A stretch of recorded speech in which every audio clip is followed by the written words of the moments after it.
President Uhuru Kenyatta yesterday made changes to Jubilee leadership at the Senate. The president kicked out Kipchumba Murkomen as the majority leader and appointed Samuel Pogisho as the new majority leader at the Senate. The president also kicked out Susan Kihika as the majority whip at the Senate and appointed Uhuru Kenyatta as the new whip at the Senate. And while the president was busy planning and executing that plan, his deputy, William Samoei Ruto, was also laying an elaborate plan, an elaborate strategy to thwart, outwit, and shame the president and stop him from executing such plans. And today, Kenyans were eagerly awaiting to see what was going to happen at the Senate. Kenyans were waiting to see whether Kipchumba Murkomen was going to continue serving as the majority leader, or whether Samuel Pogisho was going to take over as the new majority leader. But from all indications, the deputy president, William Samoei Ruto, has already registered one major score. The political parties tribunal has issued a ruling in favor of Kipchumba Murkomen. I'm saying in favor because in this politics, ni kujipanga. I'm still failing to understand how the State House and the entire government machinery could execute this deal without covering this basic as the political parties tribunal. Because there is no way a petition could be submitted to them yesterday and a ruling issued today by 8 a.m. So it means that ruling, whether right or wrong, was influenced. So today I want us to look at the elaborate plan the Deputy President William Samoei Ruto has laid to stop his boss, President Uhuru Kenyatta, from executing or from removing Kipchumba Murkomen and Susan Kihika from the Senate leadership. But before we do that, if you are bumping on this video for the first time, the best thing you can do is to hit the subscribe button so that next time you produce a video like this, you get notified. Now, back to the main issue. Very interesting ruling has been made by the political parties tribunal.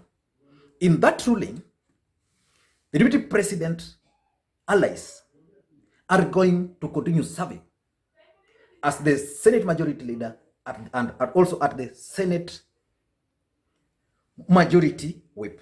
Now, this is the ruling. Let me just go through it before I go into the deeper into the strategy which the deputy president has laid. Now, let me just get the ruling. Now, this is the ruling. The ruling is stamped today. So it is Political Parties Tribunal, Nairobi, appeal number 2020. So there's Caleb Kositany, first appellant, Susan Kihika, second appellant, Benjamin Washiali, third appellant, and Albert Mutai, the fourth appellant. Albert Mutai, for those who don't know him, this is the only guy remaining in Jubilee Party office who is supporting the Deputy President William Ruto. He's the treasurer of Jubilee Party. Now, who are the respondents to this case? The first respondent is Registrar of Political Parties. Remember, Registrar of Political Parties actually acknowledged and deposited and gave that particular coalition a clean bill of health. So they are the first respondent. The second respondent is Raphael Tuju. Raphael Tuju is the Secretary General of Jubilee Party. The third respondent is Nelson Njoya. Nelson is the chairman of Jubilee Party. Now, who are the interested parties? The interested parties are two. There's Jubilee Party, the first interested party, and then there is KANU. What are the orders? Because that's the most important thing. Remember, when President Uhuru Kenyatta decided to appoint Samuel Pogisho, he was well aware that Pogisho is a member of KANU. And therefore, there was no way Samuel Pogisho was going to be allowed to be the majority leader at the Senate. And for that to be actualized, he needed to enter into a coalition with KANU. And that's why that coalition document was registered. And the moment it was registered, now Samuel Pogisho can actually serve as the majority leader at the Senate. Now let's listen to the orders, because this order actually now stops Samuel Pogisho from taking over. And these orders, let me put it clear, these orders are temporary. They went and sought for a temporary order. So the first order is that a declaration that the actions and processes undertaken by the first, second, and third respondents, that is, the first respondent was the regional political parties, second respondent was Tojo, third respondent was the chairman, that a declaration that the actions and processes undertaken by the first, second, and third respondents purporting to form a post-election coalition purportedly signed between the first and the second interested parties and deposited on 4th May 2020 and approved, confirmed by the first respondent, via her letter on 8th May, violated Article 10, 30, 73, and 91 of the Constitution of Kenya, the Political Parties Act, Registrations 20, and Regulations 2019, and Articles 321 of the first interested party constitution, and any decisions emanating therefrom is illegal, is invalid, and illegal, and has no effect on law. So it means that letter by registrar of political parties confirming that indeed KANU and Jubilee had entered into an agreement is illegal. So that's the first blow. The second order is that a declaration that any decision or actions founded on the coalition agreement purportedly signed between the first and the second interested parties and deposited or approved or confirmed by the register of political parties via letter 8 May, confirmed by the first respondents, null and void. So basically, that whole coalition agreement between KANU and Jubilee Party has been declared null and void. And he's saying an interim order be and is hereby issued restraining. So an order, he has issued an order restraining the second respondent and the third respondent from making any coalition agreements on behalf of the first interested party. Jubilee Party with any other party without a valid formal resolutions of a duly convened NEC meeting of Jubilee Party and in strict compliance with the provisions of Regulations 21. So basically what this ruling has done, it has actually affected all that the allies of the deputy presidents have been saying. And that's why I am saying that this ruling was influenced by the deputy president or his allies. There is no way a judge can give this kind of a ruling. And I'm saying so because I've even looked at a comment by the ODM party legal advisor, Tony Muturi, and he's read it and he's claiming that this order can actually be vacated. But now let us not go into that. This is politics. It's about kujipanga. So these guys realized an opportunity and they found someone who was favorable for them and issued them with a ruling.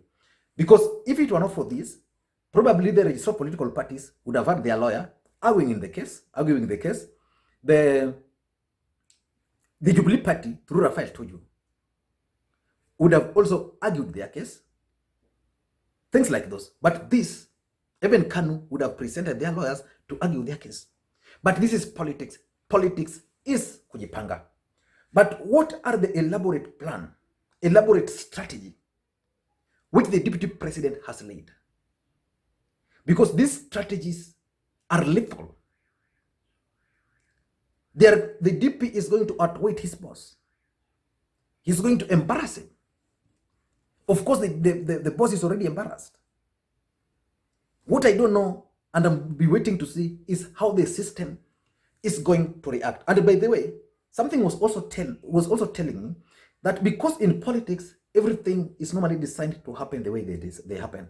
Probably even the system just wanted this loophole to happen so that they can use it to fix certain loopholes which the allies of the DP have been exploiting. For example, if they will go full throttle and win this case, then it will confirm Rafael Tuju as the Secretary General. It will mean Rafael Tuju can enter into any agreement with any other person. And of course, now they will have the order. Still, you can't rule out the possibility that probably they left out that, because I still don't believe that this committee, this political parties tribunal, can just sit within a very short notice and issue this kind of order without the system knowing. I doubt. So the system probably wanted it like that. But what are these strategies? The first strategy which the DP is using and is going to use to embarrass the boss is the numbers. The meeting at State House yesterday indicated that there were 20 senators at State House. Jubilee Party has how many senators? Jubilee Party has 35 senators. So if 20 attended that meeting, then it means only 15 did not attend that meeting. The requirement was 20, was half actually, of the 35. William Ruto and his team, for those who listen to David Murathe was very clear that there were some senators who were stopped from coming by the DP, which was a good politics from him. But if the State House issued 20 as the number, allies of the DP have also released another number, and in that their number, I think they're around 20 or 22 signed. There are 20 senators who have signed, but if you look at that list, 2 or 3 people have not signed, have not appended their signature. And one of the allies of the DP was saying they could not append their signatures just yesterday because they were away. 3 of them. So it means, if there are 2, it means the number which attended the status was not 20. So the president is already lying. So if indeed the DP will manage to get the signatures of these 20 senators, then it will confirm that it controls the Senate. And that's the message. But what has surprised me most is the fact that in all this, there's a clique of nominated senators. Nominated senators are normally supposed to align with the party. So if Tuju is the party and Uhuru is the party leader, then these people are actually supposed to go with the party leader. So it tells you that the deputy president alijipanga mapema. He planned so well during the elections, and even the people who were nominated, people like Omanga and the rest, were actually his people, not President Uhuru Kenyatta's people. Probably Uhuru thought that I wanted the re-election, and that was all. After all, he believed that after winning the seat, everything will fall in place. And of course, during that time, they didn't have any issue. So the deputy alijipanga, he's now controlling majority of those nominated senators. This thing cannot happen in ODM. even ANC, that you are a nominated MP and then you just go leeway. Otsosi of ANC tried it here and he had to relax. In ODM, the party structures, strategy, a party disciplinary mechanism will just let you go as a nominated MP. Someone else will come on board. So that's the first strategy. The DP is going to show the whole country that he has the numbers at the Senate.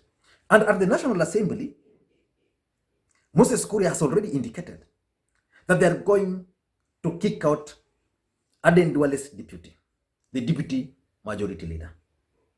So they are going to use their numbers. So that's number one. Number two is they are going to use courts.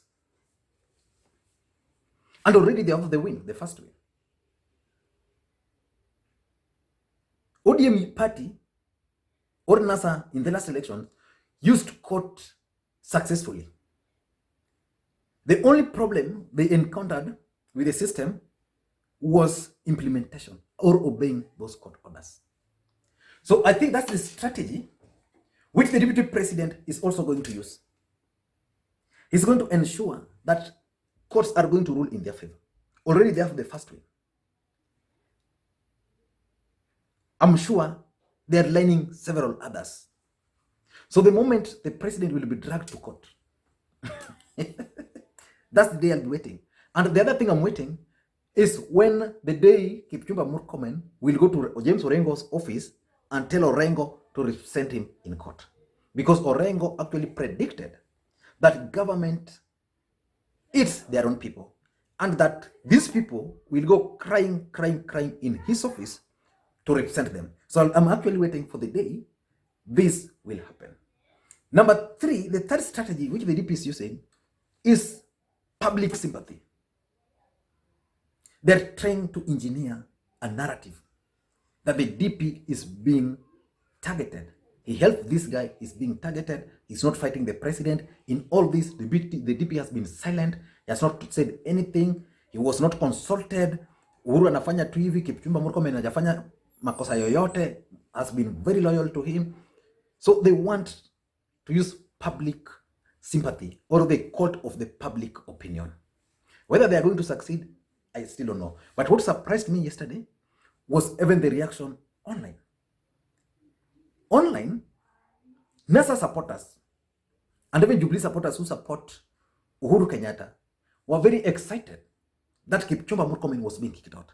But they were not even excited that Kipchumba Murkomen was being kicked out. They were excited because Kipchumba Murkomen has been part and parcel of agents of impunity in this country. He has supported when he had the power and was still very close with President Uhuru Kenyatta. He has supported some of the worst amendments ever in this country, like that security amendment bills. Just after the election, they had to change the constitution so that they had to change the constitution after the last election. Some bills had to be brought and they had to change a lot of things so that by the time Kenyans were going for the rerun, even if the outcome was going to be the other way, they were still going to win. So Kenyans were just reminding Kipchumba Murkomen of what he has been doing. Take for example, Kipchumba Murkomen is one guy who was now talking of democracy, on how he's going to stand for democracy. And Kenyans were reminding Kipchumba Murkomen that when Aisha Jumwa started disobeying ODM, and ODM was using their internal party mechanism to punish her, it is the same Kipchumba Murkomen who went to court to represent Aisha Jumwa. So you cannot teach anybody anything about parties in this country, because Aisha Jumwa was actually contravening the Political Parties Act by advancing the agenda of another political party. And lastly, the DP is going to take this war. He's already taking it right to the doorsteps of the president. And the first one is, let us see, already they've stopped it. So they've stopped the changes. So where is the president now left? A president of a country, a party leader of a political party, making changes to the leadership of the Senate. Those changes are being opposed, and the president is now embarrassed. So basically, the DP and his team are now taking that war right to the doorsteps of the boss. Moses Kuria has already spoken. Oscar Sudi has termed the president as petty, that he has never seen a petty president like President Uhuru Kenyatta. So I don't know how this thing is going to end, but it's going to be a very interesting game. And if you're bumping on this video for the first time, please just click subscribe button so that you don't miss this kind of analysis. It takes a second or two. And to the subscribers, I want to continue thanking you guys for your continued support. And always don't forget to check out vuguvugu.com. There's certain information which can only be made available to that channel. We are improving it, but just constantly keep on checking. And thank you guys. Help me create interactions for this channel, for this particular video. How do you create me interactions? Because that's the only request I always make here. Help me create interactions. How? If you like the video, thumbs up. If you don't like it, thumbs down. Both thumbs up, thumbs down helps me know the kind of content. So if the thumbs downs are many, so I know the video, most people didn't like it. So next time I'll improve. But if the thumbs up are high, then I know the video was good. So I can also continue creating such kind of contents. But the best one is to kindly just drop your comments. Between Uhuru Kenyatta and his deputy William Samoei Ruto, who do you think is going to finally have the final laugh in this matter? I want to hear your comments on that. Meanwhile, Kipchumba Murkomen is currently sitting at the Senate as the majority leader. Susan Kihika is also sitting at the Senate as the majority whip. So it's a zero-sum game for the president. The president, in my view, has been embarrassed, has been outfought, has been outwitted. Thank you guys, and please may you have a good day.